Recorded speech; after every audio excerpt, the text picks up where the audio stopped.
signs of life, but I feel like something's here. Resident Evil Revelations is a third-person survival horror game where you play primarily as Jill Valentine, as she and several others attempt to stop the oceans of the world from becoming infected by a deadly mutagenic virus. The game is available on Steam, PlayStation, Xbox, and Nintendo systems.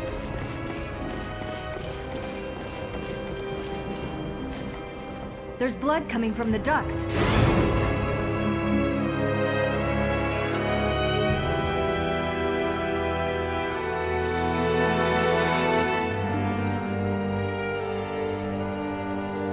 Atmosphere. The game starts off pretty strong with the spooky interiors of the decrepit ship, the Queen Zenobia.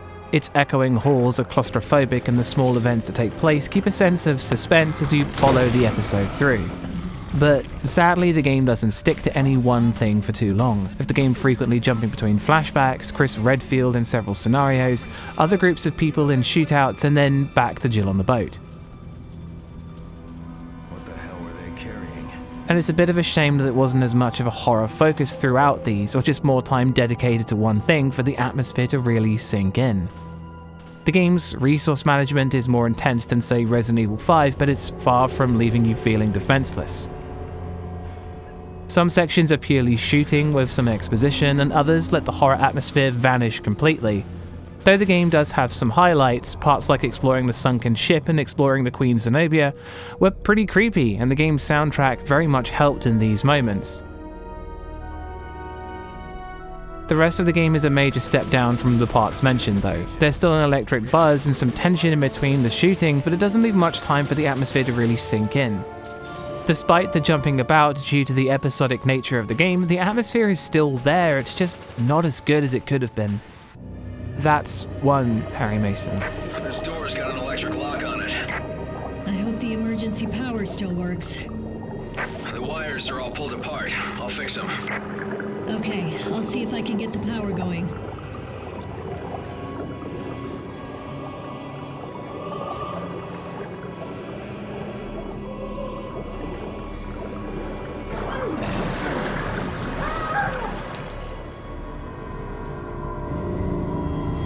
Scares.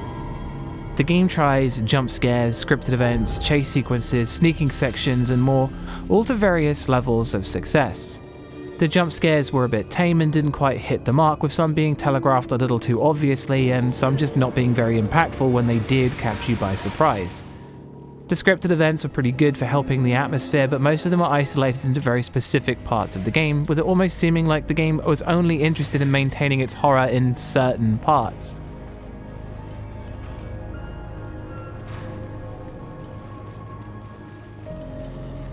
There were some time sections and one brief moment where sneaking was a thing that really ramped up the intensity for those brief parts, but it's hard to say that any of what Revelations did was actually frightening, more of a jolt to keep you on edge.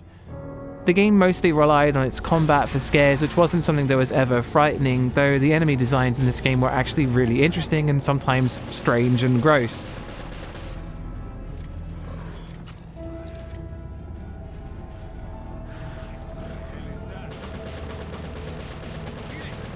Ultimately, Revelations fumbled a bit with its scares, again only letting those moments surface in the same specific parts of the game the atmosphere was also more intense in, which was a bit of a letdown. That's still one Harry Mason.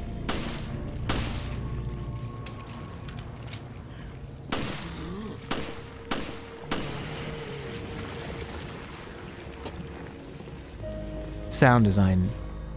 Revelations has an astonishing soundtrack with loads of really impressive string pieces that sound like they could trace the history and decline of the boats that they play on. There's so many great tracks in the soundtrack that are menacing, slow, orchestral mood pieces, but also some really juddering, thunderous combat music and some pondering tunes as you deal with the puzzles. The soundtrack is extremely good and works well to help the atmosphere on top of just being great on its own. The sound effects are really well done, with loads of classic tech sounds that are possibly overused but please me greatly to hear. I got something. I think it's a gun. The guns sound a little weak, but the impact sounds of the bullets are sickening as they hit the enemies. The voice acting is great for most of the main cast, with Parker being a highlight for me. Lots of other characters like O'Brien were really good with what they had to work with, though Jill and Chris sometimes feel like they're lacking in any kind of emotion. They sounded as good as they have in previous games. The reverb and directional audio complete the sound design, and it's really, really good considering it was designed for the Nintendo 3DS. That's 2 Harry Masons.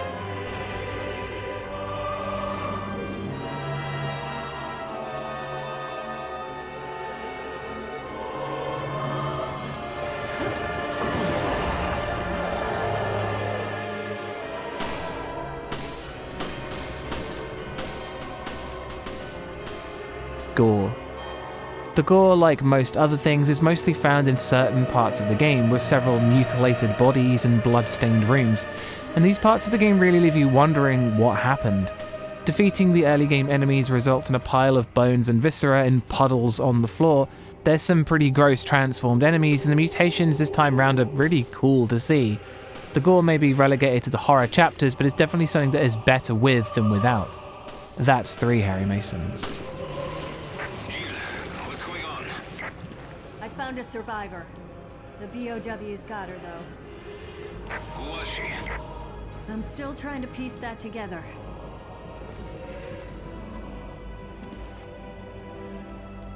Story.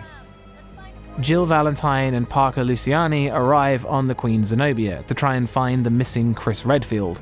What they find is a bioterrorism plot to infect the world's oceans with yet another virus.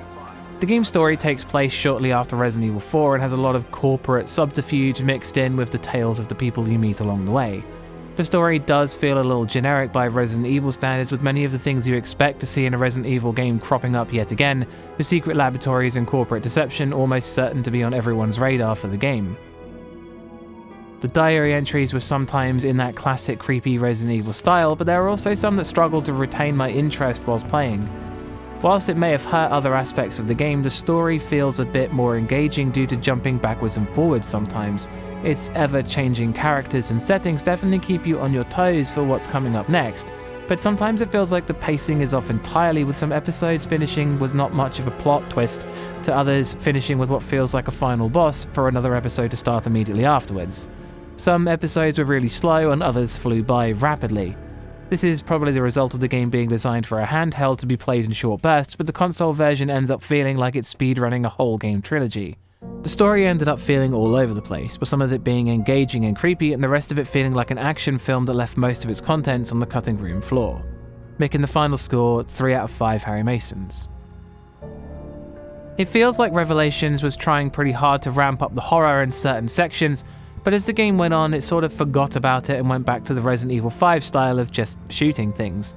The way the game was cut up really hurt it quite badly in terms of consistency and building a solid atmosphere, and whilst I've never usually one to complain about certain things being playable, playing as Keith and Quint was fun but almost entirely unnecessary and only added more jump cuts to other parts of the world. Whilst I still really enjoyed the game, it really could have been done better.